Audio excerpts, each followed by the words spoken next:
안녕하세요. 말씀을 품고 말씀을 살아내는 바이블 189 256번째 날, 오늘은 사무엘상 10장입니다.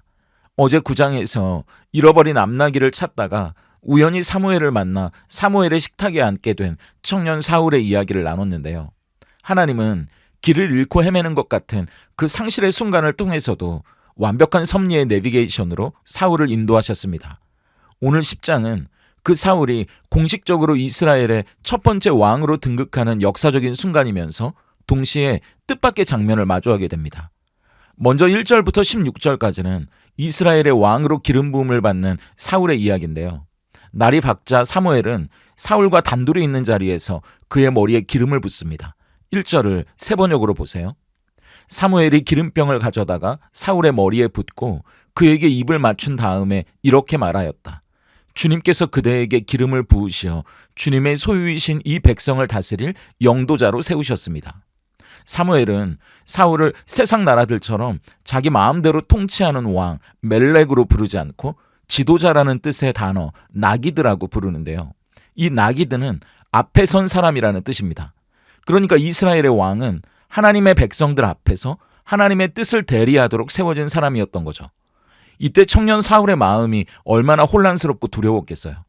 에브라임 지파나 유다 지파처럼 사람 숫자도 많고 힘 있는 지파도 아니고 12지파 중에 제일 세력이 미미한 지파에 나 같은 사람이 어떻게 나라를 이끌 수 있을지 걱정부터 되지 않았겠습니까?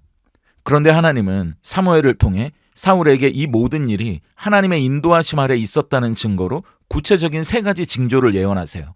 사무엘과 헤어지고 돌아가는 길에 라헬의 묘지 곁에서 암나귀를 찾았다는 소식을 듣게 될 거고요. 베델로 가는 3사람을 만나서 떡 2덩이를 받게 될 거라고. 그리고 하나님의 산에서 선지자들의 무리를 만날 것이라는 이야기였습니다. 그리고 가장 중요한 약속이 6절에 나오는데요. 내게는 여호와의 영이 크게 임하리니 너도 그들과 함께 예언을 하고 변하여 새 사람이 되리라.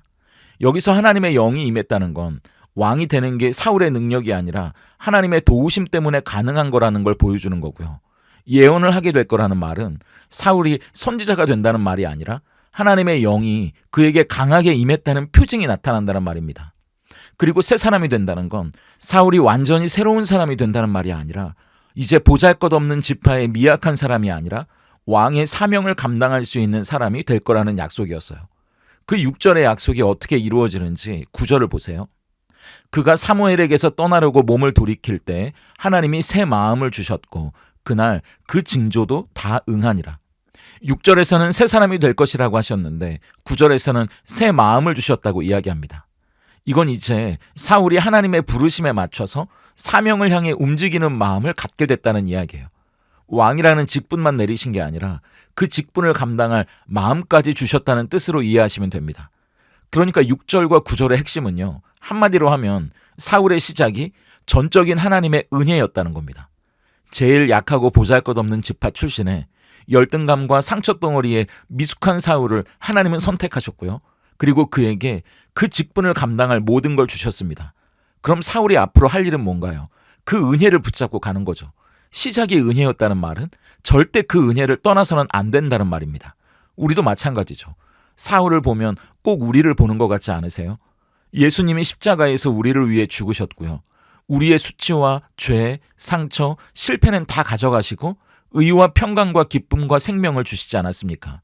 하나님의 아들이 나 같은 죄인을 위해 대신 죽으셔서 그 놀라운 은혜로 우리가 왕 같은 제사장이요, 거룩한 나라요, 하나님의 보물이 됐잖아요. 그렇다면 이제 우리의 시작이 은혜였다면 우리의 할 일도 그 은혜에서 떠나지 않도록 그 은혜를 끝까지 붙드는 일이라는 걸 잊지 말아야 합니다. 이어지는 17절부터 27절까지는 사울이 이스라엘의 왕으로 뽑히는 장면이에요. 이제 사무엘은 백성들을 다시 미스바로 모이게 하고 하나님이 누구를 왕으로 세우셨는지 12지파를 놓고 제비뽑기를 진행합니다. 그런데 하나님은 지금 왕을 세우는 자리에서 다시 한번 이스라엘에게 경고하시는데요. 18절과 19절을 보세요. 이스라엘 자손에게 이르되 이스라엘 하나님 여호와께서 이같이 말씀하시기를 내가 이스라엘을 애굽에서 인도하여 내고 너희를 애굽인의 손과 너희를 압제하는 모든 나라의 손에서 건져내었느니라 하셨거늘 너희는 너희를 모든 재난과 고통 중에서 친히 구원하여 내신 너희의 하나님을 오늘 버리고 이르기를 우리 위에 왕을 세우라 하는도다.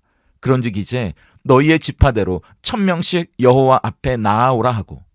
지금 왕을 세우는 이 일이 하나님이 원했던 게 아니라 사람들의 그릇된 욕망, 하나님을 주인 삼기 싫어하는 마음에서 비롯됐다는 걸 다시 한번 확인시키십니다. 어쨌든 하나님의 허용 가운데 지파별로 1000명이나 되는 사람이 나와서 제비를 뽑는데 처음에는 베냐민 지파, 그리고 베냐민 지파 중에서도 마들이 가문, 그리고 마침내 그 중에서도 기스의 아들 사울이 왕으로 뽑히게 되죠. 그런데 사람들이 사울을 찾는데 정작 주인공인 사울이 어디에도 보이지 않는 거예요. 그래서 백성들이 하나님께 그 사람이 오기는 온 거냐고 묻자 기가 막힌 대답이 들려옵니다. 22절이에요. 그러므로 그들이 또 여호와께 묻되 그 사람이 여기 왔나이까? 여호와께서 대답하시되 그가 진보다리들 사이에 숨었느니라 하셨더라. 한 나라를 다스려야 할 왕이 잡동사니가 잔뜩 쌓인 진보다리들 속에 웅크리고 숨어있는 이 우스꽝스러운 장면을 상상해 보세요.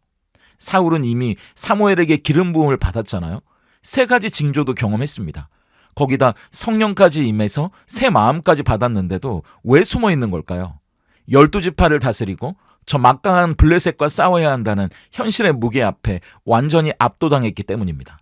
내가 어떻게 저들을 감당해? 난 못해. 열등감과 감당 못할 책임감에 무서워서 숨어버린 거죠. 그때 사람들이 진보다리들 사이에 숨어있던 사울을 끄집어내어 데려오고 사무엘이 외칩니다. 24절이에요. 사무엘이 모든 백성에게 이르되 너희는 여호와께서 택하신 자를 보느냐? 모든 백성 중에 짝하리가 없느니라 하니 모든 백성이 왕의 만세를 외쳐 부르니라.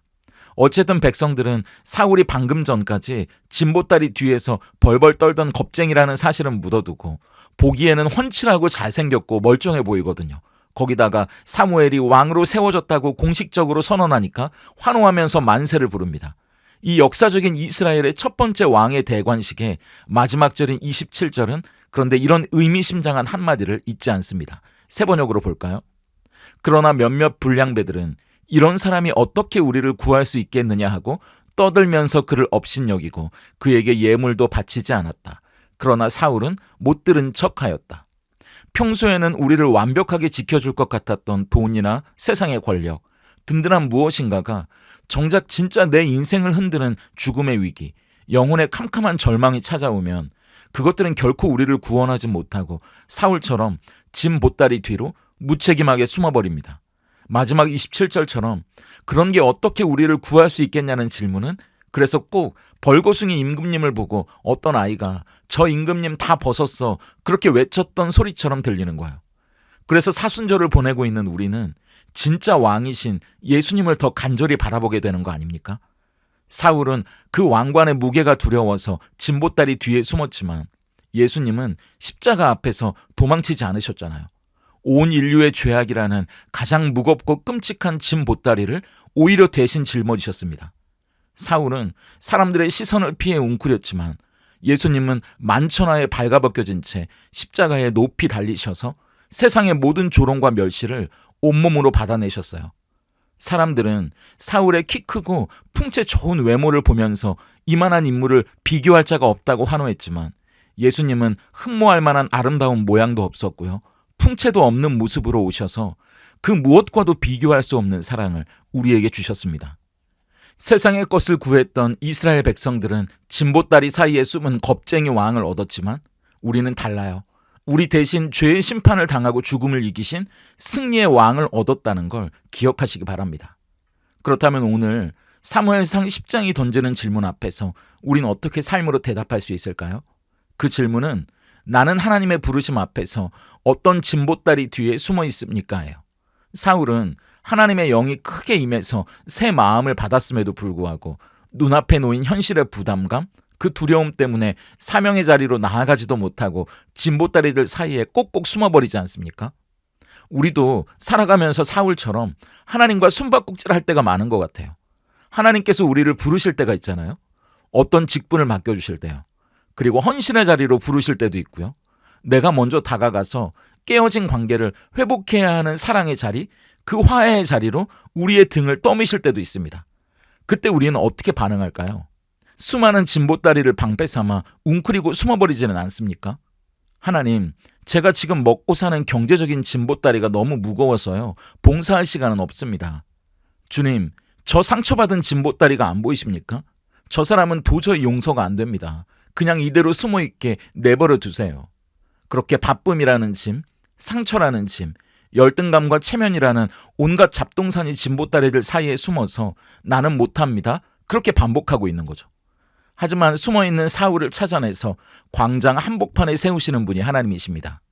하나님은 뭔가를 맡기실 때 그걸 감당할 수 있도록 하나님의 영으로 충만하게 하시고 우리에게 새 마음도 주시는 분이세요. 우리는 그걸 신뢰하는 겁니다. 무엇보다 예수님의 십자가로 우리 안에 옛사람이 죽었잖아요.